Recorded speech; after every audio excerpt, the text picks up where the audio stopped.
Hello dear friends, welcome to my YouTube channel. നമ്മൾ കേരള ചരിത്രമാണ് പഠിക്കുന്നത്. നമ്മൾ കേരളത്തിൻ്റെ ചരിത്രം, അതിനകത്ത് വിദേശീയരുടെ ആധിപത്യം അല്ലെങ്കിൽ അധിനിവേശത്തെക്കുറിച്ച് നമ്മൾ പഠിച്ചു കഴിഞ്ഞു. പിന്നെ തിരുവിതാംകൂർ ചരിത്രത്തിൽ തിരുവിതാംകൂർ രാജാക്കന്മാരും അവരെ പറ്റിയിട്ടുള്ള പ്രധാനപ്പെട്ട കാര്യങ്ങളും അതുപോലെ തന്നെ അവരുടെ കോൺട്രിബ്യൂഷൻസും അവരുടെ സമയത്ത് സംഭവിച്ച പ്രധാനപ്പെട്ട കാര്യങ്ങളൊക്കെ നമ്മൾ നോക്കിക്കഴിഞ്ഞു. അതൊക്കെ കാണാത്തൊരു പോയി കാണാം കേട്ടോ.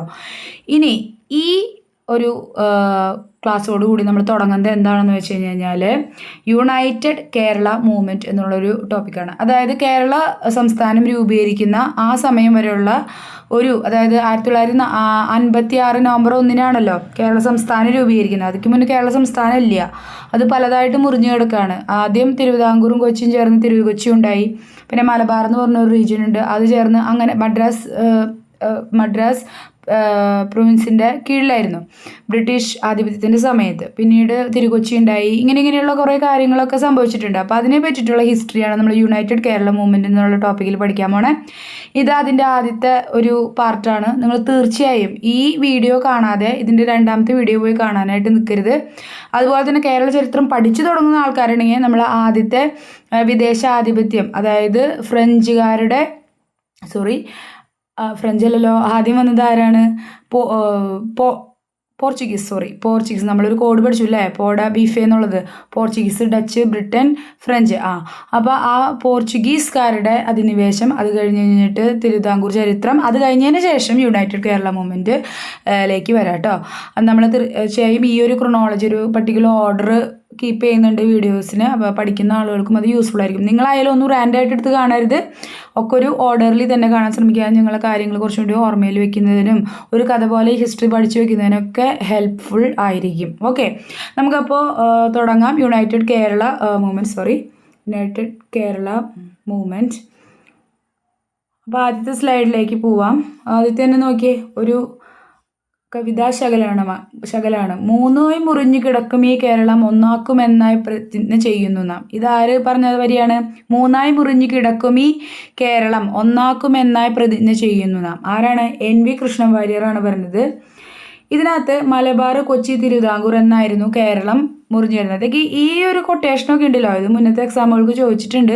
ഈ PSC ഇപ്പോൾ കുറേ നാളായിട്ട് ചില പോയിന്റ്സൊന്നും ചോദിക്കാറില്ല, പക്ഷെ ഒരു 5 വർഷമൊക്കെ മുന്നേ ചോദിച്ചിരുന്ന ചോദ്യങ്ങൾ ഇപ്പോൾ PSCയിൽ കുറച്ച് റിപ്പീറ്റായി വരുന്നത് കാണുന്നുണ്ട്. അപ്പോൾ ഇതൊക്കെ പഠിച്ചോ? മൂന്നായി മുറിഞ്ഞു കിടക്കും ഈ കേരളം ഒന്നാകുമെന്നായി പ്രതിജ്ഞ ചെയ്യുന്ന. അപ്പോൾ ഇത് പല രീതിയിൽ ഇന്ന് ഈ ക്ലാസ് കാണുന്ന ആൾക്കാരുണ്ടാവും. അടുക്കളയിൽ വർക്ക് ചെയ്യുമ്പോൾ ജോലികൾ ചെയ്യുന്ന സമയത്ത് കേൾക്കുന്നവരുണ്ടാവും. അതുപോലെ തന്നെ കറക്റ്റായിട്ട് നോട്ട്സ് ഒക്കെ എഴുതാൻ വേണ്ടിയിട്ട് ഇരുന്ന് കേൾക്കുന്ന ആൾ, യൂട്യൂബിൽ വീഡിയോസ് കണ്ട് പഠിക്കുന്ന ആൾക്കാർ കേൾക്കുന്നുണ്ടാവും. യാത്ര ചെയ്യുമ്പോൾ കേൾക്കുന്ന ആൾക്കാരുണ്ടാവും. എങ്ങനെയായാലും സ്ക്രീനിലേക്ക് നോക്കാൻ കഴിയുന്ന ആൾക്കാർ ഇതൊരു 3 പ്രാവശ്യം വെച്ച് ഇതിനകത്ത് ഓരോ പോയിന്റ്സും വായിച്ചു പോവുക. വളരെ ശ്രദ്ധയോടെ കാഷ്വലായിട്ട് വായിക്കുക. വളരെ സ്ട്രെയിൻ കൊടുത്ത് ഇപ്പം തന്നെ എല്ലാം പഠിക്കണം അങ്ങനെയല്ല, വളരെ കൂളായിട്ട് വായിച്ചു പോവാം. അപ്പോൾ മൂന്നായി മുറിഞ്ഞു കിടക്കും ഈ കേരളം ഒന്നാകുമെന്നായി പ്രതിജ്ഞ ചെയ്യുന്നു. ആരാ പറഞ്ഞത്? NV കൃഷ്ണൻ വാര്യരാണ് കേട്ടോ. മലബാർ, കൊച്ചി, തിരുവിതാംകൂർ. നമുക്കറിയാം കേരളം എങ്ങനെയാണ് കിടന്നായിരുന്നത്. മുകളിൽ ഏറ്റവും നോർത്ത് സൈഡിൽ മലബാർ, പിന്നെ നടുവിലായിട്ട് കൊച്ചി, പിന്നെ താഴെയായിട്ട് തിരുവിതാംകൂർ. ഇനി നമുക്കറിയാം ഈ INCക്ക് നമ്മളുടെ ഒരു നാഷണലിസത്തിലും അതുപോലെ കേരള സംസ്ഥാനം രൂപീകരിക്കുന്നതിലും ഒക്കെ ഒരു പ്രാധാന്യമുണ്ട് അല്ലേ.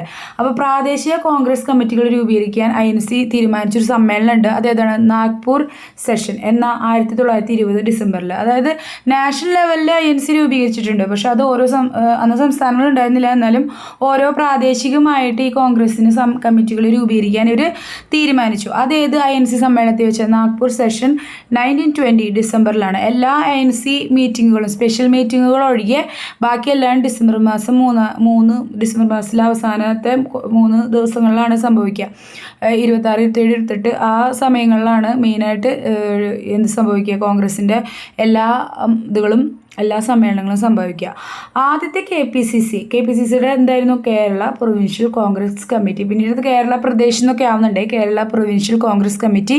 ഇതിൻ്റെ ആദ്യത്തെ KPCC സമ്മേളനം 1921 ഒറ്റപ്പാല. അപ്പോൾ 1920 നാഗ്പൂരിൽ വെച്ച് ഇത് തീരുമാനിച്ച് പിറ്റേ വർഷം തന്നെ KPCC രൂപീകരിക്കുകയാണ്. അതിൻ്റെ ആദ്യത്തെ സമ്മേളനം നടന്നത് 1920 ഒറ്റപ്പാലത്ത് വെച്ചിട്ടാണ്. ഇതിൻ്റെ അധ്യക്ഷൻ ഈ ഒരു ഇതാവശ്യമില്ല, T പ്രകാശനാണ് കേട്ടോ. ടി പ്രകാശം ആന്ധ്ര കേസരി എന്നറിയപ്പെടുന്ന ആളാരാണ്? ടി പ്രകാശം ആണ്. ടി പ്രകാശമായിരുന്നു ഇതിൻ്റെ ഒരു അധ്യക്ഷനായിട്ടിരുന്നത്. ഇങ്ങനെ ഈ മലയാളം ടൈപ്പ് ചെയ്യുമ്പോൾ ചില സമയത്ത് നമുക്ക് ഇങ്ങനത്തെ കുറച്ച് പ്രശ്നങ്ങളൊക്കെ വരും. നിങ്ങളത് ക്ഷമിക്കുക. ഞാൻ ക്ലാസ്സിൽ കൃത്യമായിട്ട് ആ തെറ്റുകൾ തിരുത്തി പോകുന്നുണ്ട്. അധ്യക്ഷൻ എന്ന് പറയുന്നത് ആരാണ്? ടി പ്രകാശം. അദ്ദേഹം ആരായിരുന്നു?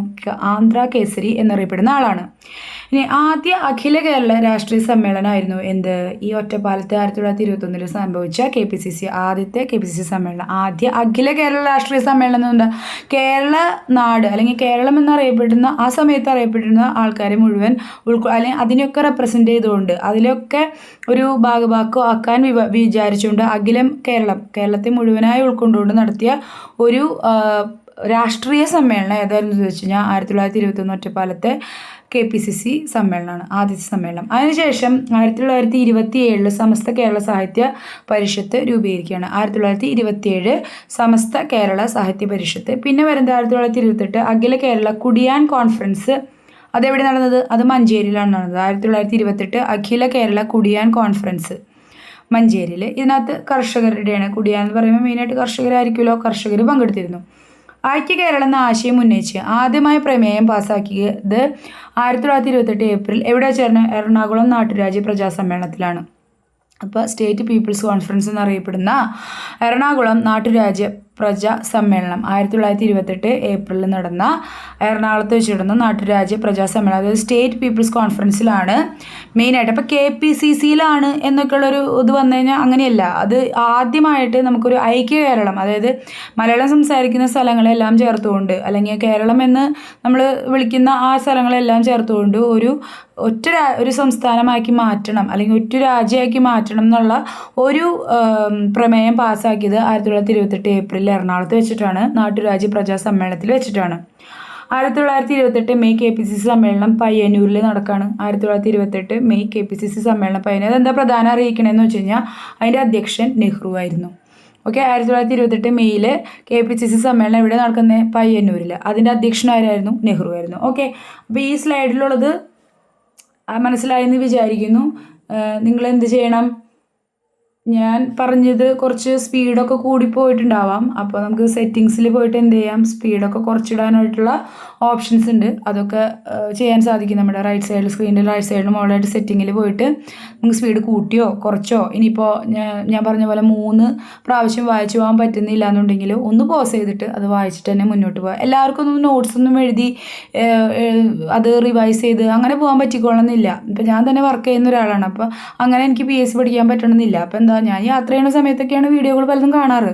അപ്പോൾ എന്ത് ചെയ്യും, നമ്മൾ ഒന്നില്ലെങ്കിൽ ആൾ പറയുന്നത് എക്സ്പ്ലെയിൻ ചെയ്യുമ്പോൾ തന്നെ ആ ഒരു പോയിന്റ് 3 പ്രാവശ്യം വായിക്കും. അതല്ലാന്നുണ്ടെങ്കിൽ 3 പ്രാവശ്യം എന്ന് പറയുന്നത് ഏറ്റവും മിനിമം കേട്ടോ. 5 പ്രാവശ്യം 6 പ്രാവശ്യമൊക്കെ വായിക്കാൻ പറ്റുന്ന ആളുകളുണ്ടെങ്കിൽ അതാണ് ഏറ്റവും ബെസ്റ്റ്. അപ്പോൾ കയ്യോടൊരു റിവിഷൻ പോകും. പിന്നെ നമ്മൾ വെറുതെ ഇരിക്കുമ്പോൾ പഠിച്ച പോയിന്റുകൾ എന്താണെന്ന് വളരെ കാഷ്വലായിട്ട്, ഒരുപാട് സ്ട്രെസ്സ് കൊടുക്കണ്ട, നോക്കുക. എല്ലാ ദിവസവും നമുക്ക് ഈ ഒരു ഹിസ്റ്ററി മാത്രമല്ലല്ലേ, ഇംഗ്ലീഷിനൊക്കെ നല്ല മാർക്ക് 10 മാർക്ക് തന്നെ ഇംഗ്ലീഷിനൊക്കെ ഉണ്ട് പ്രിലിംസിന്. അപ്പോൾ ഇംഗ്ലീഷ് പഠിക്കണമെങ്കിൽ എല്ലാ ദിവസവും നമ്മൾ ഒരു വാക്കെങ്കിലും വെച്ച് പഠിക്കുക. നമുക്ക് അറിയാത്തൊരു വാക്ക് പഠിക്കുക, ഒരു ഇഡിയം പഠിക്കുക, ഒരു ഫ്രേസൽ വെർബ് പഠിക്കുക, അങ്ങനെ പറ്റുള്ളൂ. അതല്ലാതെ നമ്മൾ ഒരു മാസം കുത്തിരുന്ന് പഠിച്ചുകൊണ്ട് നമുക്കിതൊക്കെ ഓർക്കാൻ പറ്റില്ല. നമ്മൾ എല്ലാ ദിവസവും ഞായറാഴ്ച ഒഴിച്ച് എല്ലാ ദിവസവും A word for A day എന്ന് പറഞ്ഞൊരു സംഭവം രാവിലെ പബ്ലിഷ് ചെയ്യുന്നുണ്ട് കമ്മ്യൂണിറ്റിയിൽ. അപ്പോൾ നിങ്ങൾക്കത് നിങ്ങൾ സബ്സ്ക്രൈബ് ചെയ്യുകയാണെന്നുണ്ടെങ്കിൽ നിങ്ങൾക്ക് കൃത്യമായിട്ട് തന്നെ നോട്ടിഫിക്കേഷൻ കിട്ടും, ചെയ്യാം. നിങ്ങൾക്ക് ആ ഒരു ഇതിനകത്ത് പാർട്ടിസിപ്പേറ്റ് ചെയ്യാം. ആൻസർ അതിൻ്റെ കമൻറ്റ് ബോക്സിൽ തന്നെ കൊടുത്തിട്ടുണ്ടാവും, വേർഡിൻ്റെ മീനിങ് എന്താണെന്ന്. അപ്പോൾ അത് മാത്രമല്ല, നമ്മളിനി പതുക്കെ ഇഡിയംസിൻ്റെയും ഫ്രേസ് വെർബ്സിൻ്റെയും ഒക്കെ ഒരു വീഡിയോകൾ എന്ന് പറഞ്ഞാൽ ഷോർട്സൊക്കെ പബ്ലിഷ് ചെയ്യാൻ വിചാരിക്കുന്നുണ്ട്. അതുപോലെ തന്നെ ഇംഗ്ലീഷിൻ്റെ ട്യൂട്ടോറിയൽ ഈ ആഴ്ച മുതലത്ത് സ്റ്റാർട്ട് ചെയ്യും. അപ്പോൾ നിങ്ങൾ സബ്സ്ക്രൈബ് ചെയ്യാൻ താല്പര്യമുള്ളവർക്കൊക്കെ സബ്സ്ക്രൈബ് ചെയ്ത് കഴിഞ്ഞ് കഴിഞ്ഞാൽ വളരെ ഈസി ആയിട്ട് നമുക്ക് ഇതിൻ്റെ ആക്സസ് ഒക്കെ യൂട്യൂബ് വഴിയായിട്ട് കിട്ടും കേട്ടോ. ഓക്കെ, നമുക്ക് തുടരാം. എന്തൊക്കെ? ഇന്ത്യയുടെ ഭാവി ഭരണഘടനയിൽ കേരളം ഒരു പ്രത്യേക സംസ്ഥാനമായിരിക്കണം എന്നൊരു തീരുമാനമെടുത്തു. അതായത് നെഹ്റു സംസാരിക്കുമല്ലോ, അധ്യക്ഷൻ ആയിരുന്നു. അപ്പോൾ നെഹ്റു തീർച്ചയായും സംസാരിക്കും. എന്താ നെഹ്റു സംസാരിക്കണം? കേരളം ഒരു പ്രത്യേക സംസ്ഥാനമായിരിക്കണം. ഭാവി ഭരണഘടനയിൽ കേരളം ഒരു പ്രത്യേക സംസ്ഥാനമായിട്ട് തന്നെ അദ്ദേഹം അന്ന് തന്നെ കേരളത്തിനെ കണ്ടിട്ടുണ്ടായിരുന്നു. ദേശീയ പ്രസ്ഥാനത്തിൻ്റെ ലക്ഷ്യം പൂർണ്ണ സ്വരാജ് പ്രഖ്യാപിക്കാൻ INC-യോട് അഭ്യർത്ഥിക്കുന്ന പ്രമേയം പാസ്സാക്കിയതാണ് K. മാധവൻ അവതരിപ്പിച്ചു. അതായത് KPCCയുടെ ഈ നെഹ്റു അധ്യക്ഷനായിട്ടുള്ള 1928 പയ്യന്നൂരിൽ നടന്ന ഈ ഒരു സമ്മേളനത്തിൽ തന്നെ K. മാധവൻ എന്ത് ചെയ്തു? ദേശീയ പ്രസ്ഥാനത്തിൻ്റെ ലക്ഷ്യം സ്വരാജാണ്. അപ്പം നിങ്ങൾ 1928 എന്നൊക്കെ പറഞ്ഞു കഴിഞ്ഞാൽ നമ്മുടെ ഈ ഉപ്പ് സത്യാഗ്രഹമൊക്കെ തുടങ്ങുന്നതിന് കുറച്ച് മുന്നാണ്. അതുപോലെ തന്നെ എന്താ പറയുക, നമ്മളുടെ ഈ ചൗരി ചൗര സംഭവമൊക്കെ കഴിഞ്ഞ് ഗാന്ധിജി ആളുടെ ഈ പറയണ പോലെ അന്ന് നടന്ന കുറേ കാര്യങ്ങളൊക്കെ പിൻവലിച്ച് അടുത്ത ഇതിനുള്ളൊരു മുന്നൊരുക്കം നടത്തിക്കൊണ്ടിരിക്കുന്ന സമയത്താണ് ഈ കെ മാധവൻ പറയണേ, നമ്മുടെ ദേശീയ പ്രസ്ഥാനത്തിൻ്റെ ലക്ഷ്യം നമുക്ക് പുത്രികാ രാജ്യ പദവി അങ്ങനത്തെ സംഭവങ്ങളൊന്നുമില്ല, സ്വരാജ്യം, നമുക്ക് സ്വയം ഭരിക്കാനുള്ള സോവറിനിറ്റി ലഭിക്കണം എന്നുള്ളതാണ് പ്രധാനപ്പെട്ട കാര്യം. അങ്ങനെ ഒരു കാര്യം ആവശ്യപ്പെട്ടുകൊണ്ടുള്ള അത് INCയുടെ പ്രധാന ലക്ഷ്യമായിട്ട് പ്രഖ്യാപിക്കണം എന്നാവശ്യപ്പെട്ടിട്ടുള്ളൊരു പ്രമേയം ആര് പാസ്സാക്കിയിട്ടുണ്ട്? കെ മാധവൻ. ഇനി ഉത്തരവാദ ഭരണം നേടിയെടുക്കാൻ വന്ന സംഘടനകളാണ് ഇനി പറയാൻ പോകുന്നത് കേട്ടോ. ഉത്തരവാദ ഭരണം കേട്ടോ. 1938 തിരുവിതാംകൂർ സ്റ്റേറ്റ് കോൺഗ്രസ് ഉണ്ടായിട്ടുണ്ട്. ഇതിൻ്റെ പ്രസിഡന്റ് പട്ടം താണുപിള്ള ആയിരുന്നു. ആദ്യത്തെ പ്രസിഡന്റ് പട്ടം താണുപിള്ള. നോക്കൂ, 1938 തിരുവിതാംകൂർ സ്റ്റേറ്റ് കോൺഗ്രസ്. ഇനി 1941 ജനുവരിയിൽ കൊച്ചി പ്രജാമണ്ഡലം ഉണ്ടാവുന്നുണ്ട്. 1941 ജനുവരി കൊച്ചി പ്രജാമണ്ഡലം. ഇതിൻ്റെ പ്രസിഡന്റ് ആരായിരുന്നു? എസ് നീലകണ്ഠയ്യർ ആയിരുന്നു. പ്രസിഡന്റ് ആരായിരുന്നു? എസ് നീലകണ്ഠയ്യർ. ഇനി ജനറൽ സെക്രട്ടറി ആരായിരുന്നു? കൃഷ്ണൻ എഴുത്തച്ഛൻ. കൃഷ്ണൻ എഴുത്തച്ഛൻ 1946 ജൂലൈ 29 എന്ന് സംഭവിക്കണേ? കൊച്ചി പ്രജാമണ്ഡലം കൊച്ചിയിൽ ഉത്തരവാദിത്ത ദിനം ആചരിച്ചു. അപ്പോൾ ഈ ജൂലൈ 29 കൊച്ചി പ്രജാമണ്ഡലം 1946 ജൂലൈ 29 എന്ത് ചെയ്തു? കൊച്ചി പ്രജാമണ്ഡലം കൊച്ചിയിൽ ഉത്തരവാദിത്ത ഭരണ ദിനം ആചരിച്ചു. ഐക്യ കേരള പ്രസ്ഥാനം ശക്തമാക്കാനായി 1946 രൂപീകരിച്ച KPCCയുടെ ഉപസമിതി അധ്യക്ഷനാരായിരുന്നു?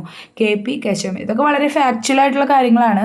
നമ്മൾ വിചാരിക്കും നമുക്ക് ഓർമ്മയുണ്ടാവുന്നു, പക്ഷേ സ്റ്റേറ്റ്മെൻറ്റ് വൈസ് വന്നു കഴിഞ്ഞാൽ KPCCനെ പറ്റിയിട്ടുള്ള ഒരു ചോദ്യം ചോദിച്ചിട്ട് താഴെ തന്നിരിക്കുന്ന അതിനകത്ത് സ്റ്റേറ്റ്മെൻറ്റിൽ തെറ്റേതാണെന്ന് ചോദിച്ചു കഴിഞ്ഞാൽ ചിലപ്പോൾ ഇതൊക്കെ പറഞ്ഞു കഴിഞ്ഞാൽ നമുക്ക് ആ കൺഫ്യൂഷനാകും. അതാണോ ശരി, ഇതാണോ ശരി എന്നുള്ള സംശയം. നമുക്ക് എല്ലാം ശരിയായിട്ട് തോന്നും, ചിലപ്പോൾ എല്ലാം തെറ്റായിട്ട് തോന്നും. അപ്പോൾ നമ്മൾ നോക്കുക, ഐക്യ കേരള പ്രസ്ഥാനം ശക്തമാക്കാനായി 1946 രൂപീകരിച്ച KPCCയുടെ ഉപസമിതി അധ്യക്ഷൻ. ഈ PSC ഉണ്ടല്ലോ, കുറേ പേര് PSCക്ക് വേണ്ടി പഠിക്കുന്നുണ്ട്. ഓൺലൈനായിട്ടൊക്കെ റിസോഴ്സസ് ഇപ്പോൾ ഒത്തിരി അവൈലബിൾ ആയതുകൊണ്ട് PSC വളരെ കോമ്പറ്റീഷൻ വളരെ കടുപ്പിക്കുന്നുണ്ട്. അപ്പം നമ്മൾ എന്ത് ചെയ്യണം? അതുപോലെ കഠിനമായി പഠിക്കണം. ഓക്കെ, അതാണ് അതിന് മാർഗമുള്ളൂ. അതല്ലാതെ നമ്മൾ തോറ്റു നിന്നിട്ടോ നമ്മൾ ഇനി മുന്നോട്ട് പോകാൻ പറ്റില്ല, ഇതൊക്കെ ആർക്ക് നേടുന്ന ആൾക്കാരൊക്കെ മനുഷ്യരാണല്ലോ, അപ്പോൾ നമ്മളെയും കൊണ്ട് പറ്റുമെന്ന് വിചാരിക്കുക. ഐക്യ കേരള പ്രസ്ഥാനം ശക്തമാക്കാനായി 1946 രൂപീകരിച്ച KPCCയുടെ ഉപസമിതി അധ്യക്ഷൻ ആരാണ്? KP കേശവമേനോൻ. ഇതിൻ്റെ ഒപ്പം തന്നെ പറയാം നിങ്ങൾ. ഓക്കെ, ഇതിൻ്റെ ആദ്യത്തെ യോഗം ചെറുതുരുത്തിയിലാണ് നടക്കുന്നത്. തീരുമാനം 1947 ഒന്നാം ഐക്യ കേരള സമ്മേളനം വിളിച്ചു കൂട്ടാം എന്നുള്ള തീരുമാനമാണ് ഇതിനകത്ത്. ഒന്നാം ഐക്യ കേരള സമ്മേളനം എന്ന 1947 വിളിച്ചു കൂട്ടാമെന്ന് തീരുമാനം എടുത്തത് ഏതാണ്? ഐക്യ കേരള പ്രസ്ഥാനം ശക്തമാക്കാനായി 1946 KPCCയുടെ ഉപസമിതി ഉണ്ടാക്കി. അതിനകത്താണ് തീരുമാനിച്ചത് കേട്ടോ. KP കേശവമേനോനായിരുന്നു അതിൻ്റെ അധ്യക്ഷൻ. യോഗം ചെറുതുരുത്തിയിലാണ് നടന്നത്. ഓക്കെ, പിന്നെ അടുത്ത സ്ലൈഡിലേക്ക് പോവാം. പ്രഥമ ഐക്യ കേരള സമ്മേളനം. ഓക്കെ, അപ്പോൾ 1947 കൂടാമെന്ന് തീരുമാനിച്ചല്ലോ. അത് പ്രകാരം തന്നെ പ്രഥമ ഐക്യ കേരള സമ്മേളനം എന്ന് നടന്നത് 1947 ഏപ്രിൽ 11, 12 തീയതികളിൽ നടന്നു. തൃശ്ശൂരിലാണ് പ്രഥമ ഐക്യ കേരള സമ്മേളനം. നിങ്ങൾ ഇങ്ങനെ ആലോചിച്ചാൽ മതി, കേരളത്തിൻ്റെ ഏകദേശം നടുക്കായിട്ട് വരുന്നൊരു ജില്ല ഏതാണ്? തൃശ്ശൂരാണ്. അപ്പോൾ പ്രഥമ ഐക്യ കേരള സമ്മേളനം നടന്നപ്പോൾ അത് തൃശ്ശൂരിലാണ് നടന്നത്. 1947 ഇന്ത്യ സ്വാതന്ത്ര്യമായ വർഷം ഏപ്രിൽ 11, 12. പക്ഷേ ഇന്ത്യ സ്വാതന്ത്ര്യം ആയിട്ടില്ല. ഏപ്രിൽ 11, 12 ഒക്കെ ആയപ്പോൾ ഓഗസ്റ്റ് 15 ആവണമല്ലോ. പക്ഷേ എങ്കിലും ഇന്ത്യ സ്വാതന്ത്ര്യ വർഷം. അധ്യക്ഷൻ K കേളപ്പൻ. കേരള ഗാന്ധി എന്നറിയപ്പെടുന്ന ആരാണ്? കേളപ്പൻ. അപ്പോൾ കേളപ്പനാണ് ആര്? ഐക്യ കേരളം. അപ്പോൾ ഐക്യ കേരളത്തിലൊരു കേള ഉണ്ടല്ലേ, അപ്പോൾ ഇവിടെ കേളപ്പൻ ആണ് അധ്യക്ഷൻ. കൊച്ചി രാജാവ് കേരളവർമ്മ മഹാരാജാവ് വന്നിട്ടുണ്ടായിരുന്നു. അദ്ദേഹം നേരിട്ടെത്തി ഐക്യ കേരളത്തെ അംഗീകരിച്ച് പ്രസംഗിച്ചു. അപ്പോൾ അദ്ദേഹം രാജാവാണല്ലേ, ഒരു രാജ്യത്തിൻ്റെ രാജാവ് കേരളവർമ്മ മഹാരാജാവ് എന്ത് ചെയ്തു? നേരിട്ടെത്തി ഐക്യ കേരളത്തെ പിന്തുണച്ചും അംഗീകരിച്ചും ഒക്കെ പ്രസംഗിച്ചു. ഐക്യ കേരളം ആവശ്യപ്പെട്ടുകൊണ്ട് പ്രമേയം അവതരിപ്പിച്ചത് ആരാണ്? മൊയ്തു മൗലവി എന്ന വ്യക്തിയാണ്. ഐക്യ കേരളം ആവശ്യപ്പെട്ടുകൊണ്ട് പ്രമേയം അവതരിപ്പിച്ചത് മൊയ്തു മൗലവിയാണ്. 100 പേരടങ്ങുന്ന ഐക്യ കേരളം സമിതി രൂപീകരിച്ചു. അതിൻ്റെ അധ്യക്ഷൻ കേളപ്പൻ തന്നെ. അതായത് പ്രഥമ ഐക്യ കേരള സമ്മേളനം കേളപ്പൻ്റെ നേതൃത്വത്തിലാണ് നടന്നത്. അതുപോലെ തന്നെ 100 പേരടങ്ങുന്ന ഐക്യ കേരളം സമിതി രൂപീകരിച്ചു. കേളപ്പൻ തന്നെയായിരുന്നു അതിൻ്റെ അധ്യക്ഷൻ. എന്തിനാണ് ഈ ഐക്യ കേരള സമിതി രൂപീകരിച്ചത്? 1947 ഇപ്പോൾ കേരള സംസ്ഥാനം ഇല്ല. 1956 നവംബർ 1 ആവുന്നത്. ഇതിനുശേഷം ഇത് കേളപ്പൻ്റെ ശ്രമം കൊണ്ട് കേരള സംസ്ഥാനം രൂപീകരിക്കാണ്ടായപ്പോൾ 1952 ആയപ്പോൾ ആണെന്നാണ് എൻ്റെ ഓർമ്മ. അദ്ദേഹം ആ സ്ഥാനത്ത് നിന്നൊക്കെ ഒഴിയുന്നുണ്ട്. അത് നമ്മൾ ഇനി പോകെ കാണും കേട്ടോ. അപ്പോൾ ഇനി അടുത്ത സ്ലൈഡിലോട്ട് പോവാം. ഇനി സ്വാതന്ത്ര്യലബ്ധി. അപ്പോൾ ഐക്യ കേരള രൂപീകരിക്കാനുള്ള സമിതിയൊക്കെ നമ്മൾ അതിൻ്റെ യോഗം കൂടി 100 പേരടങ്ങുന്ന ഒരു സമിതിനെ രൂപീകരിച്ചു. ഇനി എന്താ സംഭവിക്കണേ നോക്കാം. സ്വാതന്ത്ര്യലബ്ധിക്ക് ശേഷം എന്താ സംഭവിക്കണേ? രണ്ടാം ഐക്യ കേരള സമ്മേളനം ഉണ്ടാവുന്നുണ്ട് 1948 ഫെബ്രുവരി ആലുവയിൽ വെച്ചിട്ട് കേട്ടോ. 1948. അപ്പോൾ 1947 ആദ്യത്തെ ഐക്യ കേരള സമ്മേളനം നടക്കുന്നത്. രണ്ടാമത് നെക്സ്റ്റ് ഇയർ തന്നെ 1948 ഫെബ്രുവരി ആലുവ. അപ്പോൾ തൃശ്ശൂരിൽ നിന്ന് ഒരു ഇച്ചിരി താഴത്തേക്ക് വന്നു എറണാകുളം ജില്ലയിലേക്ക് ആയി ആലുവ. 1949 ജൂണിൽ ധർ കമ്മീഷൻ എന്ന് പറയുന്ന സംഭവം വരുന്നുണ്ട്.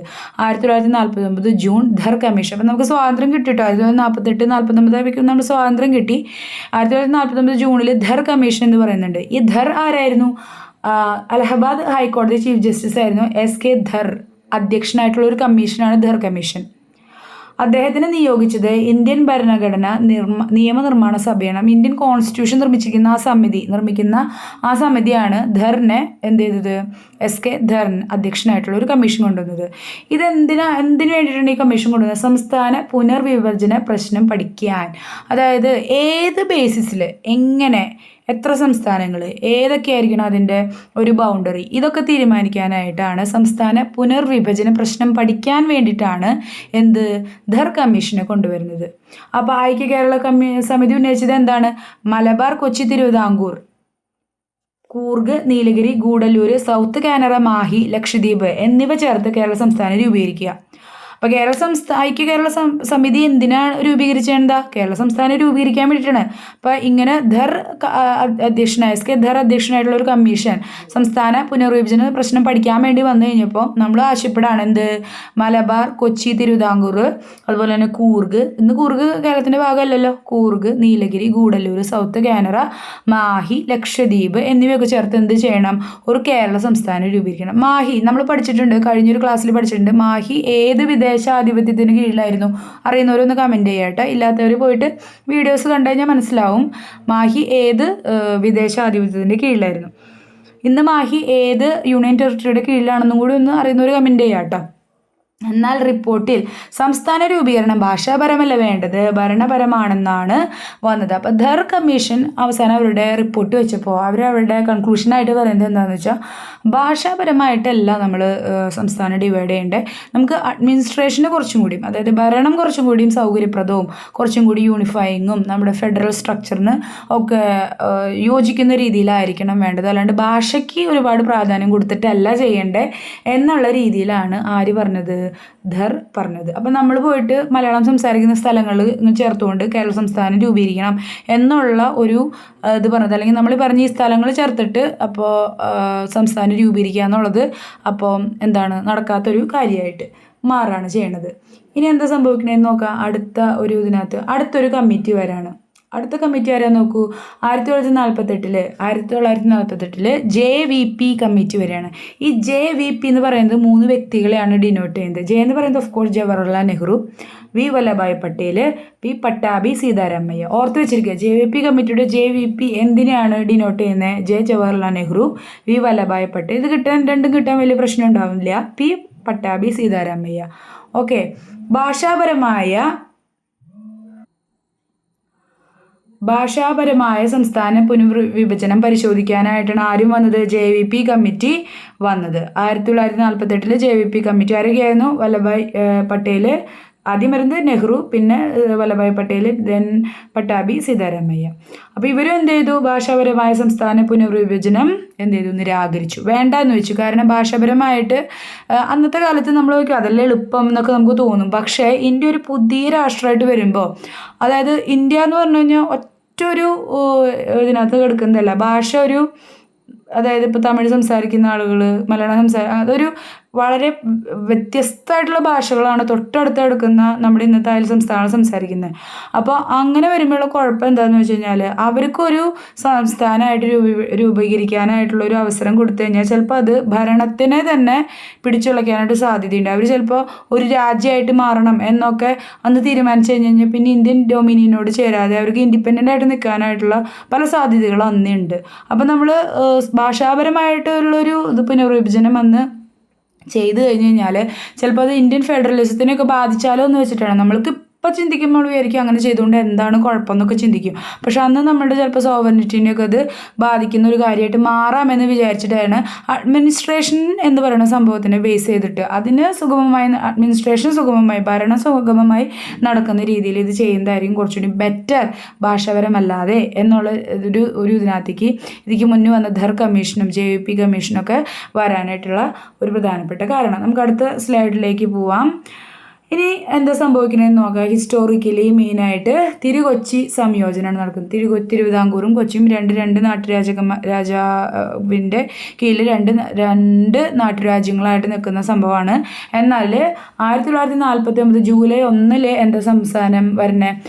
തിരുകൊച്ചി സംസ്ഥാനം നിലവിൽ വരികയാണ്. തിരുകൊച്ചി സംയോജനം സംഭവിച്ച് തിരുകൊച്ചി സംസ്ഥാനം നിലവിൽ വന്നു 1949 ജൂലൈ 1. ഓർത്തിരിക്കുക, 1947 48 1949 ജൂലൈ 1. ഉദ്ഘാടനം ചെയ്ത ആരാണ്? VP Menon, Indian secretary of state ആയിരുന്നു. അദ്ദേഹത്തിൻ്റെ സ്ഥാനം എന്തായിരുന്നു? VP മേനോൻ മലയാളിയാണ്.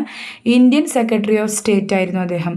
അപ്പം സ്വാതന്ത്ര്യത്തിന് ശേഷം ഇന്ത്യൻ സെക്രട്ടറി ഓഫ് സ്റ്റേറ്റ് ആരായിരുന്നു എന്ന് ചോദിച്ചു കഴിഞ്ഞാൽ VP മേനോൻ എന്ന് നമുക്ക് പറയാം. അദ്ദേഹമായിരുന്നു തിരുകൊച്ചി സംസ്ഥാനം നിലയിൽ വന്നത് ഉദ്ഘാടനം ചെയ്തത്. തിരുകൊച്ചി സംയോജനം എന്നാണ് ഉദ്ദേശിക്കുന്നത്. സംയോജനത്തിൻ്റെ വിശദ വിവരങ്ങൾ പഠിക്കാൻ വന്നൊരു കമ്മിറ്റിയാണ് ബക്ക് കമ്മിറ്റി. ഓക്കെ, തിരുകൊച്ചി സംയോജനത്തിൻ്റെ വിശദ സംയോജനമാണ് സാമൂചനത്തിൻ്റെ നമുക്ക് തെറ്റി വന്നേക്കുന്നതാണ്, സാധാരണ ക്ഷമിക്കുക. സംയോജനത്തിൻ്റെ വിശദ വിവരങ്ങൾ പഠിക്കാൻ നിയോഗിക്കപ്പെട്ട ഒരു കമ്മിറ്റിയാണ് ബക്ക് കമ്മിറ്റി. ഓക്കെ, ഈ സമയത്ത് തിരുകൊച്ചി സംയോജനം സംഭവിക്കുമ്പോൾ ആരായിരുന്നു രാജാവ്? നമ്മുടെ ലാസ്റ്റത്തെ തിരുവിതാംകൂർ രാജാവായിട്ടുള്ള ശ്രീ ചിത്തിര തിരുനാൾ. നമ്മൾ അദ്ദേഹത്തെ പറ്റി കഴിഞ്ഞ ക്ലാസ്സിൽ പഠിച്ചതാണ്. കാണാത്തവരൊക്കെ പോയി കാണാം. ഓക്കെ, മുഖ്യമന്ത്രി മലയാളത്തിൽ ആയില്ല, ഇംഗ്ലീഷ് തന്നെയാണ്. മുഖ്യമന്ത്രി പറവൂർ നാരായണപിള്ള. അപ്പോൾ തിരുകൊച്ചി സംയോജനം നടന്നതിന് ശേഷം ഇതിൻ്റെ മുഖ്യമന്ത്രി ആരായിരുന്നു? പറവൂർ നാരായണപിള്ള. കൊച്ചി രാജാവ് ആരായിരുന്നു? രാമകൃഷ്ണ പരീക്ഷിത്. ഇതിൻ്റെ അല്ലാട്ടോ, നമ്മുടെ തിരുവിതാംകൂറിൻ്റെ മുഖ്യമന്ത്രി ആരായിരുന്നു? പറവൂർ നാരായണപിള്ള. കൊച്ചി രാജാവ് രാമകൃഷ്ണ പരീക്ഷിത് തമ്പുരാൻ. മുഖ്യമന്ത്രി കൊച്ചിയുടെ മുഖ്യമന്ത്രി ഇക്കണ്ട വാര്യരായിരുന്നു കേട്ടോ. ഓക്കെ, ഇനി തിരുക്കൊച്ചി സംയോജനം സംഭവിക്കും. അപ്പോൾ ഒന്നുകൂടി ഞാൻ പറഞ്ഞുതരാം. തിരുവിതാംകൂർ രാജാവ് നമുക്ക് പെട്ടെന്ന് ഈസി ആയിട്ട് ഓർത്തിരിക്കാം. അവസാനത്തെ തിരുവിതാംകൂർ രാജാവായിട്ടുള്ള ശ്രീ ചിത്തിര തിരുനാൾ. തിരുവിതാംകൂറിൻ്റെ മുഖ്യമന്ത്രി ആയിരുന്നത് പറവൂർ നാരായണപിള്ള. കൊച്ചി രാജാവായിരുന്ന ആളാരായിരുന്നു? രാമവർമ്മ പരീക്ഷിത് തമ്പുരാൻ. കൊച്ചിയുടെ മുഖ്യമന്ത്രി ഇക്കണ്ട വാര്യർ. ഓക്കെ, ഇനി തിരുക്കൊച്ചി രൂപീകരണത്തിന് ശേഷം രാജപ്രമുഖ് എന്ന ഒരു ടൈറ്റിലാണ് ചിത്തിര തിരുനാൾ. ഓക്കെ, ചിത്തിര തിരുനാളിന് വന്നത് കേട്ടോ. രാജപ്രമുഖ്. അപ്പോൾ തിരുക്കൊച്ചിയുടെ ആദ്യത്തെ രാജപ്രമുഖ് അല്ലെങ്കിൽ രാജപ്രമുഖ് സ്ഥാനത്തിലേക്ക് വന്ന ആളാരാണ്? ശ്രീ ചിത്തിര തിരുനാൾ തന്നെയാണ്. പിന്നെ പ്രധാനമന്ത്രി ആയിരുന്നു പറവൂർ E.K. നാരായണപിള്ള. ഈ പറവൂർ നാരായണപിള്ള തന്നെയാണ് കേട്ടോ. അത് പറവൂർ E.K. നാരായണപിള്ള പ്രധാനമന്ത്രിയാണ് കേട്ടോ. ഓക്കെ, നിങ്ങൾ ഈ സ്ഥാനങ്ങൾ കൃത്യമായിട്ട് ആലോചിക്കണേ. നമ്മുടെ ഈ തിരുവിതാംകൂർ കൊച്ചി എന്നൊക്കെ പറയുന്നത് നമ്മൾ നാട്ടുരാജ്യങ്ങൾ എന്നൊക്കെ പറയുമെങ്കിലും ഇന്നത്തെ ഇന്ത്യയും പാകിസ്ഥാനും പോലെയാണ് അവർ. അതായത് രണ്ട് രാജാക്കന്മാരുടെ കീഴിൽ ഇൻഡിപെൻഡൻ്റ് ആയിട്ടുള്ള ഭരണ സംവിധാനങ്ങളും ഒക്കെയുള്ള രണ്ട് രാജ്യങ്ങളാണ് അവർ. അവരുടെ വിസ്തൃതിയൊക്കെ കുറവായിരിക്കും എങ്കിൽ പോലും ഇവർ തമ്മിൽ സംയോജിക്കുമ്പോൾ അവിടുത്തെ രാജപ്രമുഖ് എന്ന് പറയുന്നത് ശ്രീ ചിത്തിര തിരുനാളും പ്രധാനമന്ത്രി ആരാണ്? പറവൂർ E.K. കേട്ടോ. ഈ സ്ഥാനം, അതായത് മുഖ്യമന്ത്രി ആയിരുന്നത് പറവൂർ നാരായണപിള്ള മുഖ്യമന്ത്രി ആയിരുന്നത് തിരുവിതാംകൂറിൻ്റെയാണ്. ഓക്കെ, തിരുക്കൊച്ചി സംയോജനത്തിന് സമയത്ത്. പ്രധാനമന്ത്രി ആയത് എപ്പോഴാണ്? അതായത് തിരുക്കൊച്ചി സംയോജനം നടന്നതിന് ശേഷം അതിൻ്റെ പ്രധാനമന്ത്രി ആയതാണ് പറവൂർ E.K. നാരായണപിള്ള. മനസ്സിലാക്കി വെച്ചിരിക്കുക. ഓക്കെ, കൊച്ചി നിയമ തലസ്ഥാനമായിട്ടുള്ള സ്ഥലത്ത് തന്നെ കൊച്ചിനെ ഒരു നിയമ തലസ്ഥാനമായിട്ട് മാറ്റുക. ഈ തിരുക്കൊച്ചിയുടെ കൊച്ചി ഒരു നിയമ തലസ്ഥാനവും ഹൈക്കോടതി കൊച്ചിയിൽ വേണമെന്നും തീരുമാനിച്ചു. ഓക്കെ, അപ്പോൾ തിരുക്കൊച്ചിയുടെ നിയമ തലസ്ഥാനം എവിടെയായിരിക്കും? കൊച്ചി ആയിരിക്കും. ഹൈക്കോടതി കൊച്ചിയിൽ വേണം. ഇന്നും നമ്മുടെ ഹൈക്കോടതി എവിടെയാണ്? കൊച്ചിയിൽ തന്നെയാണ്.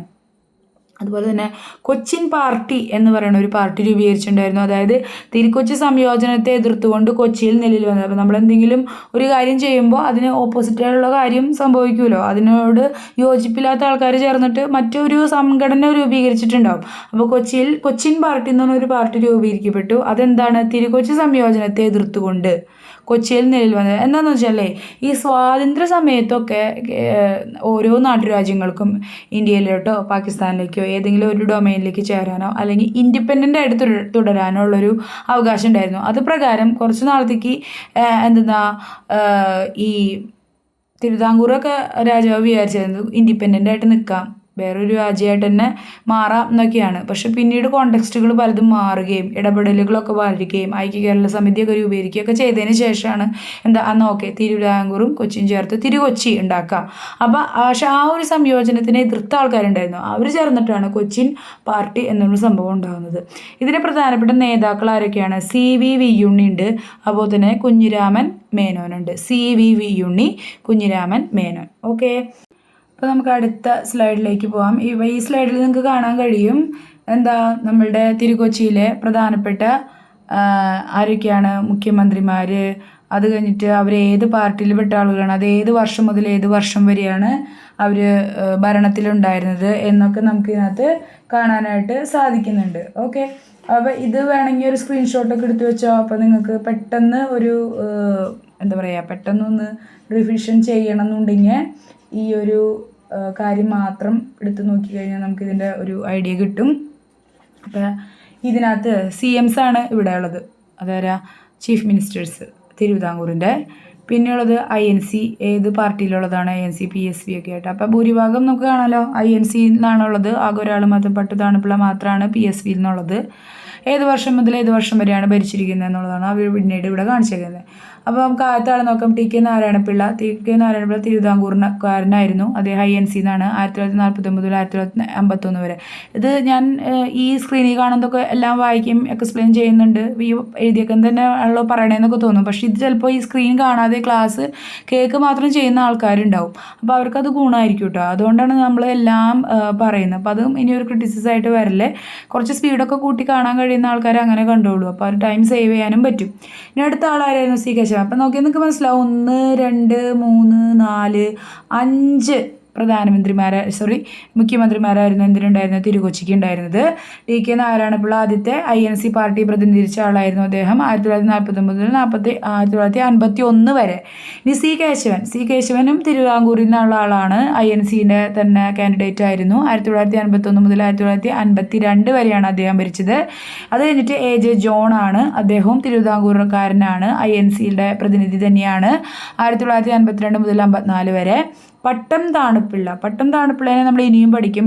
നമ്മുടെ മുഖ്യമന്ത്രിമാരുടെ പഠിക്കുമ്പോൾ പട്ടം താണുപിള്ള. അപ്പോൾ കേരളത്തിലെ ആദ്യത്തെ മുഖ്യമന്ത്രി ആര് എന്ന് ചോദിച്ചു കഴിഞ്ഞാൽ ശരിക്കും ഉത്തരം പട്ടം താണുപിള്ളയാണ് കേട്ടോ. അല്ലെങ്കിൽ സ്വാതന്ത്ര്യ ലബ്ധിക്ക് ശേഷം കേരളത്തിലെ ആദ്യത്തെ മുഖ്യമന്ത്രി എന്ന് ചോദിച്ചു കഴിഞ്ഞാൽ പട്ടം താണുപിള്ള.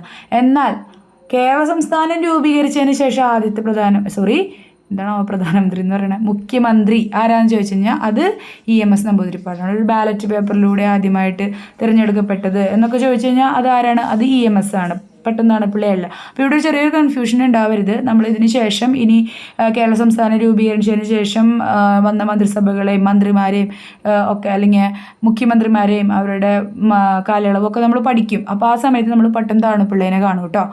വീണ്ടും അദ്ദേഹത്തിൻ്റെ പാർട്ടി ഏതായിരുന്നു? PSP ആയിരുന്നു. 1954 മുതൽ 55 വരെ. 1955 വരെയാണ് പട്ടം താണുപിള്ളയുടെ ഒരു കാലഘട്ടം. പിന്നെ പറയുന്നത് പനമ്പിള്ളി ഗോവിന്ദമേനോൻ. വളരെ ഫേമസ് ആണ്, നമുക്ക് എല്ലാവർക്കും അറിയാം. പനമ്പിള്ളി ഗോവിന്ദമേനോൻ കൊച്ചി രാജ്യത്തിൻ്റെ ഭാഗമായിരുന്നു അദ്ദേഹം. കൊച്ചി രാജ്യം ഇല്ല, എന്നാൽ കൊച്ചി രാജ്യം ത്തിൻ്റെ ഭാഗമായിരുന്നു. INCയുടെ പ്രതിനിധിയായിരുന്നു ഈ പനമ്പിള്ളി ഗോവിന്ദമേനോൻ. ആയാലും പിന്നീട് INC ഒക്കെ വിട്ടു പോകുന്നുണ്ട്. 1955 മുതൽ 1956 വരെയാണ് നമുക്ക് ആരെ കാണാൻ പറ്റുക? പനമ്പിള്ളി ഗോവിന്ദമേനോൻ മുഖ്യമന്ത്രി ആയിട്ടിരിക്കുന്നത്, തിരുക്കൊച്ചിയുടെ മുഖ്യമന്ത്രി ആയിട്ടിരിക്കുന്നത്. ഓക്കെ, ഇനിയിപ്പോൾ നമുക്ക് അടുത്ത സ്ലൈഡിലേക്ക് പോവാം. നോക്ക്, ആദ്യത്തെ ആളെ പറ്റി കുറച്ച് കാര്യങ്ങൾ നോക്കാമല്ലോ. ഫസ്റ്റ് CM ആയിട്ടുള്ള TK നാരായണപിള്ള. ഈ ഫുൾ നെയിമൊക്കെ പഠിച്ചു വെക്കുക കേട്ടോ. കാരണം TK, AK, PK എന്ന് പറഞ്ഞിട്ടൊക്കെ ഓപ്ഷനിലുണ്ടാവും. TK നാരായണപിള്ള അല്ലെങ്കിൽ TK നാരായണ വാര്യർ, TK നാരായണ കുറുപ്പ്, ഇങ്ങനെ പറഞ്ഞിട്ട് പല പേരുകളും വരാം. അപ്പോൾ നമ്മൾ കൃത്യമായിട്ട് പഠിച്ചു വയ്ക്കുക. തിരുക്കൊച്ചിയുടെ ഫസ്റ്റത്തെ CM ആരാണ്? TK നാരായണപിള്ള. തിരഞ്ഞെടുപ്പിനെ തുടർന്ന് ആദ്യമായി മുഖ്യമന്ത്രിയായ ആളാരാണ്? AJ ജോൺ ആണ്. തിരഞ്ഞെടുപ്പിനെ തുടർന്ന് ആദ്യമായി മുഖ്യമന്ത്രിയായത്. ഓക്കെ, ഒരു തെരഞ്ഞെടുപ്പിലൂടെ TK നാരായണപിള്ള തെരഞ്ഞെടുപ്പിനെ നേരിട്ടിട്ടില്ല. തെരഞ്ഞെടുപ്പിനെ തുടർന്ന് ആദ്യമായി മുഖ്യമന്ത്രിയായത് AJ ജോൺ ആണ്. CM ആയ ശേഷം ഗവർണറായ വ്യക്തിയാണ് ആര്? ഈ എ ജെ ജോൺ കേട്ടോ. CM ആയ വെച്ച് ഏറ്റവും കൂടുതൽ എ ജെ ജോൺ അല്ല, ടി കെ നാരായണപിള്ള CM ആയ ശേഷം ഗവർണറായ മലയാളി, അതായത് മദ്രാസിൻ്റെ എന്തായിട്ടുണ്ട്, ഗവർണറായിട്ടുണ്ട്. ഏറ്റവും കൂടുതൽ കാലം ഭരിച്ച തിരുക്കൊച്ചി CM, ഏറ്റവും കൂടുതൽ കാലം ഭരിച്ച തിരുക്കൊച്ചിയുടെ മുഖ്യമന്ത്രിയാണ് ആര്, ടി കെ നാരായണപിള്ള. നിയമസഭാ അധ്യക്ഷൻ, മുഖ്യമന്ത്രി, ഗവർണർ എന്നീ പദവികൾ വഹിച്ച ഏക മലയാളി ആരാണ്, ടി കെ നാരായണപിള്ളയാണ്. കേരള മുഖ്യമന്ത്രിയായ ശേഷം ഗവർണറായ ആദ്യ മലയാളിയാണ് പട്ടം താണുപിള്ള. ഓക്കെ, കേരള മുഖ്യമന്ത്രിയായ ശേഷം ഗവർണറായ ആദ്യ മലയാളി പട്ടം താണുപിള്ളയാണ്. ഞാൻ നേരത്തെ പറഞ്ഞല്ലോ, പട്ടം താണുപിള്ള സ്വാതന്ത്ര്യലബ്ധിക്ക് ശേഷം കേരള സംസ്ഥാനം രൂപീകരിച്ചതിന് ശേഷം 1956 ശേഷം രണ്ടാമത്തെ മുഖ്യമന്ത്രിയായിരുന്നു ആര്, പട്ടം താണുപിള്ള. രണ്ടാമത്തെ മുഖ്യമന്ത്രിയായിരുന്നു പട്ടം താണുപിള്ള. അപ്പോൾ തീർച്ചയായും എന്താണ്, അദ്ദേഹം കേരള മുഖ്യമന്ത്രിയായ ശേഷം ഗവർണറായിട്ടുണ്ട്. ഓക്കെ, എ ജെ ജോൺ തിരുവിതാംകൂറിൽ സ്പീക്കറായിട്ടുണ്ട്, തിരുക്കൊച്ചി മുഖ്യമന്ത്രിയായിട്ടുണ്ട്, മദ്രാസ് സംസ്ഥാനത്തെ ഗവർണറൊക്കെ ആയിട്ടുണ്ട് ആര്, എ ജെ ജോൺ. ഓക്കെ, നമുക്കപ്പോൾ അടുത്ത ഒരു ഇതിനകത്തേക്ക് പോവാം. പട്ടം താണുപിള്ള. ഓക്കെ, തിരുക്കൊച്ചിയുടെ 4ാമത്തെ മുഖ്യമന്ത്രി ആരാണ്, പട്ടം താണുപിള്ള. കേരള മുഖ്യമന്ത്രി ആയതിനു ശേഷം പഞ്ചാബിൻ്റെ ഗവർണറായ ഏക മലയാളിയാണ് പട്ടം താണുപിള്ള. ഏറ്റവും കുറച്ചു കാലം തിരുക്കൊച്ചി ഭരിച്ച മുഖ്യമന്ത്രിക്ക് അവിടെ കാണാൻ പറ്റും, കഷ്ടിച്ചൊരു വർഷമാണ് അദ്ദേഹം. ആ പട്ടികയിൽ തന്നെ നോക്കി കാണാൻ പറ്റും. പട്ടം താണുപിള്ള INCയുടെ ഒരു കാൻഡിഡേറ്റ് ആയിരുന്നില്ല. കോൺഗ്രസ് ഇതര മുഖ്യമന്ത്രിയായിരുന്നു, PSPയുടെ ആയിരുന്നു. വളരെ കുറച്ചു കാലം മാത്രമേ അദ്ദേഹം എന്ത് ചെയ്തിട്ടുള്ളൂ, തിരുക്കൊച്ചിയിൽ CM ആയിട്ട് ഇരുന്നിട്ടുള്ളൂ. ഓക്കെ, അടുത്തത് നോക്കാം. പനമ്പിള്ളി ഗോവിന്ദമേനോൻ. ഓക്കെ, തിരുക്കൊച്ചിയിലെ അവസാന മുഖ്യമന്ത്രിയാണ്. കാരണം എന്താ അവസാനമാവുന്നത്, അത് കഴിഞ്ഞതിന് ശേഷം അദ്ദേഹം എന്ത് ചെയ്തു, അദ്ദേഹം പിന്നെ മുഖ്യമന്ത്രി ആവശ്യമില്ല. തിരുക്കൊച്ചി സംസ്ഥാനം അല്ലല്ലോ, പിന്നെ കേരള സംസ്ഥാനം രൂപീകരിക്കുകയാണ്. അപ്പോൾ പിന്നെ പുതിയ ഭരണകർത്താക്കൾ വരും. അതുകൊണ്ട് തന്നെ തിരുക്കൊച്ചിയിലെ അവസാന മുഖ്യമന്ത്രി ആരായിരുന്നു, പനമ്പിള്ളി ഗോവിന്ദമേനോൻ. ഇന്ത്യൻ ഭരണഘടന നിർമ്മാണ സഭയിലേക്ക് 1947 കൊച്ചിയിൽ നിന്നും തിരഞ്ഞെടുക്കപ്പെട്ട മലയാളിയാണ് ആര്, പനമ്പിള്ളി ഗോവിന്ദമേനോൻ. ഓക്കെ, ഇന്ത്യൻ ഭരണഘടന നിർമ്മാണ സഭ 1947 എന്താണ്, ഭരണഘടന നിർമ്മാണ സഭയുണ്ട്. അപ്പോൾ ആ സമയത്ത് കൊച്ചിയിൽ നിന്ന് തിരഞ്ഞെടുക്കപ്പെട്ട ഈ ഭരണഘടനാ നിർമ്മാണ സഭയിലേക്ക് കൊച്ചിയിൽ നിന്ന് തിരഞ്ഞെടുക്കപ്പെട്ട ആളാരാണ്, പനമ്പിള്ളി ഗോവിന്ദമേനോനാണ്. കൊച്ചിയിലെ ആദ്യ പ്രധാനമന്ത്രി ആരായിരുന്നു, പനമ്പിള്ളി ഗോവിന്ദമേനോൻ. കൊച്ചിയിലെ ആദ്യ പ്രധാനമന്ത്രി, ഓർത്തോണം, കൊച്ചി ഒരു രാജ്യമായിരുന്നേ, അതുകൊണ്ടാണ് പ്രധാനമന്ത്രി. കൊച്ചിയിലെ ആദ്യ പ്രധാനമന്ത്രി, ആലുവയിലെ മറ്റേ പ്രധാനമന്ത്രി എന്നൊക്കെ പറഞ്ഞിട്ട് നമ്മുടെ മറ്റേ കിൽക്കത്തിലില്ലേ, അത് ആലോചിച്ചാൽ മതി.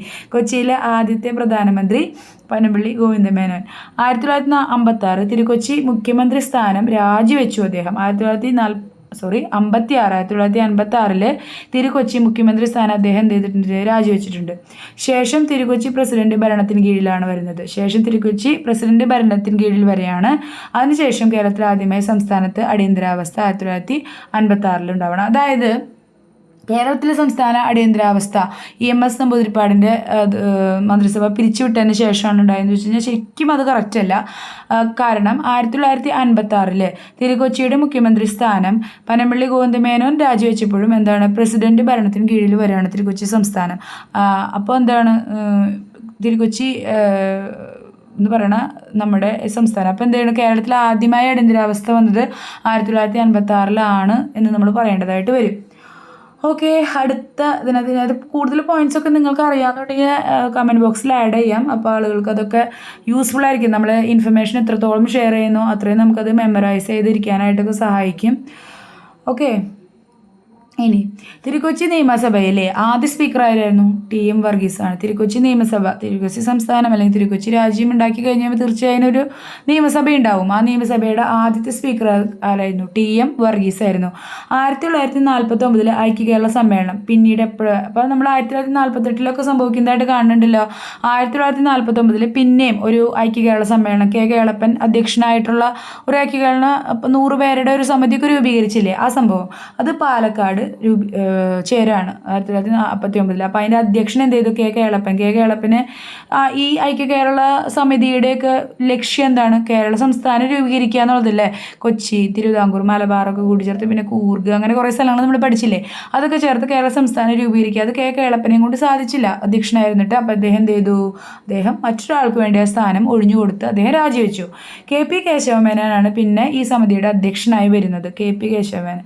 1953 കേന്ദ്രം എന്ത് ചെയ്യുന്നതാണ്, ആന്ധ്ര സംസ്ഥാനം ഭാഷയുടെ അടിസ്ഥാനത്തിൽ രൂപീകരിക്കപ്പെട്ട ആദ്യത്തെ സംസ്ഥാനം ഏതാണെന്ന് വെച്ചാൽ ആന്ധ്ര എന്ന് പറയും. പക്ഷേ അന്ന് ആന്ധ്രാപ്രദേശായിട്ടില്ല കേട്ടോ. ആന്ധ്ര സംസ്ഥാനമാണ് രൂപീകരിക്കുന്നത്. ആന്ധ്ര സംസ്ഥാനം. അപ്പം ഈ ഓപ്ഷനിൽ പറയാണ് ആന്ധ്രാപ്രദേശ്, തെലങ്കാന എന്നൊക്കെ കൊടുത്തു കഴിഞ്ഞാൽ ഏതാണ്? ആന്ധ്രയാണ് ഉത്തരം. 1950. ഈ ഇയർ പലപ്പോഴും പലർക്കും തെറ്റുപറ്റും. 1953 ഭാഷയുടെ അടിസ്ഥാനത്തിൽ അല്ല ഒരു കമ്മീഷനും നമ്മുടെ സംസ്ഥാന വിഭജനം നടത്തണമെന്ന് റെക്കമെൻഡ് ചെയ്തത്. പക്ഷെ എന്ത് ചെയ്തു? പോറ്റി ശ്രീരാമലു എന്ന് പറഞ്ഞ ആള് ആന്ധ്രക്കാരനാണ്. അദ്ദേഹം 56 ദിവസത്തെ നിരാഹാരത്തിന് ശേഷം മരിച്ചു. ഈ ആന്ധ്ര സംസ്ഥാന രൂപീകരണത്തിന് വേണ്ടിയിട്ടാണ്